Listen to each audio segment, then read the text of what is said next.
Dubai তথা সংযুক্ত আরব আমিরাতের UAE বর্তমান ভিসা পরিস্থিতি এবং 2026 সালের মার্চের সর্বশেষ আপডেটগুলো নিচে বিস্তারিত আলোচনা করা হলো। ট্রান্সফার ভিসা ট্রান্সফার বাংলাদেশিদের জন্য বর্তমানে ইন কান্ট্রি ভিসা ট্রান্সফার বা এক কোম্পানি থেকে অন্য কোম্পানিতে যাওয়ার প্রক্রিয়া চালু রয়েছে। নিয়ম: আপনি যদি ভিজিট ভিসায় বা জব সিকার ভিসায় বর্তমানে দুবাই থাকেন, তবে দেশ ত্যাগ না করেই সেটিকে কাজের ভিসায় রূপান্তর স্ট্যাটাস চেঞ্জ করতে পারবেন। শর্ত: ট্রান্সফারের জন্য আপনার বর্তমান ভিসার মেয়াদ থাকা অবস্থায় আবেদন করতে হবে। এছাড়া কোম্পানি ট্রেড লাইসেন্স এবং আপনার শিক্ষাগত যোগ্যতার সনদ সত্যায়িত থাকা জরুরি। 2. জরিমানা কমানো বা মওকুফ ফাইন আপডেট 2026। জরিমানা বা ওভারস্টে সংক্রান্ত দুটি বড় আপডেট রয়েছে। ইউনিফাইড ফাইন: সংযুক্ত আরব আমিরাত সরকার এখন সমস্ত ভিসার জন্য ওভারস্টে জরিমানা প্রতিদিন 50 দিরহাম (50 AED) নির্ধারণ করেছে। এটি আগে বিভিন্ন ভিসার জন্য ভিন্ন ছিল। বিশেষ সুযোগ: অ্যামনেস্টি 2026 সালের মার্চ মাসের শুরুতে একটি ঘোষণার মাধ্যমে জানানো হয়েছে যে যারা অনিচ্ছাকৃতভাবে বা পরিস্থিতির কারণে ওভারস্টে করেছেন তাদের জন্য জরিমানা মওকুফের অ্যামনেস্টি একটি উইন্ডো খোলার পরিকল্পনা চলছে। যারা দেশ ছাড়তে চান বা স্ট্যাটাস বৈধ করতে চান তারা কোনো জরিমানা ছাড়াই এটি করার সুযোগ পেতে পারেন।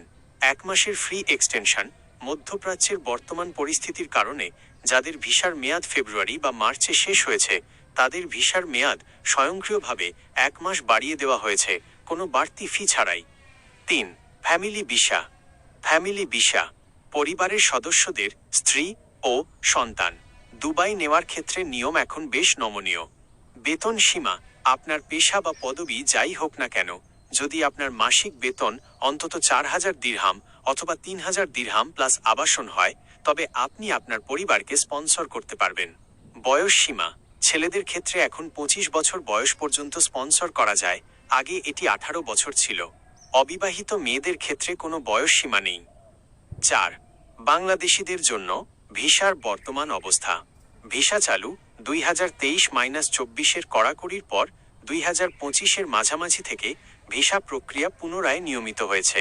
তবে ট্যুরিস্ট বা ভিজিট ভিসার ক্ষেত্রে এখনও অনেক সময় রিজেকশন রেট বেশি থাকে যদি রিটার্ন টিকিট বা হোটেল বুকিং না থাকে। সিকিউরিটি ক্লিয়ারেন্স: বাংলাদেশিদের জন্য সিকিউরিটি ভেরিফিকেশন এখনও বেশ কড়া, তাই আবেদন করার সময় সমস্ত তথ্য সঠিক দেওয়া অত্যন্ত জরুরি। 5. অনলাইনে স্ট্যাটাস চেক করবেন যেভাবে: আপনার ভিসার মেয়াদ বা জরিমানা আছে কি না তা নিচের পোর্টালগুলো থেকে চেক করুন। দুবাই ভিসার জন্য GDRFA পোর্টাল। অন্যান্য আমিরাতের জন্য শারজাহ, আবুধাবি, ICP পোর্টাল। পরামর্শ: কোনো এজেন্টের কাছে বড় অঙ্কের টাকা লেনদেনের আগে আপনার স্পন্সর বা কোম্পানির বৈধতা নিশ্চিত করুন। বর্তমানে দুবাইয়ে কি আপনি কোনো নির্দিষ্ট সমস্যা যেমন জরিমানা ফেস করছেন? জানালে আমি আরও ভালো সমাধান দিতে পারব।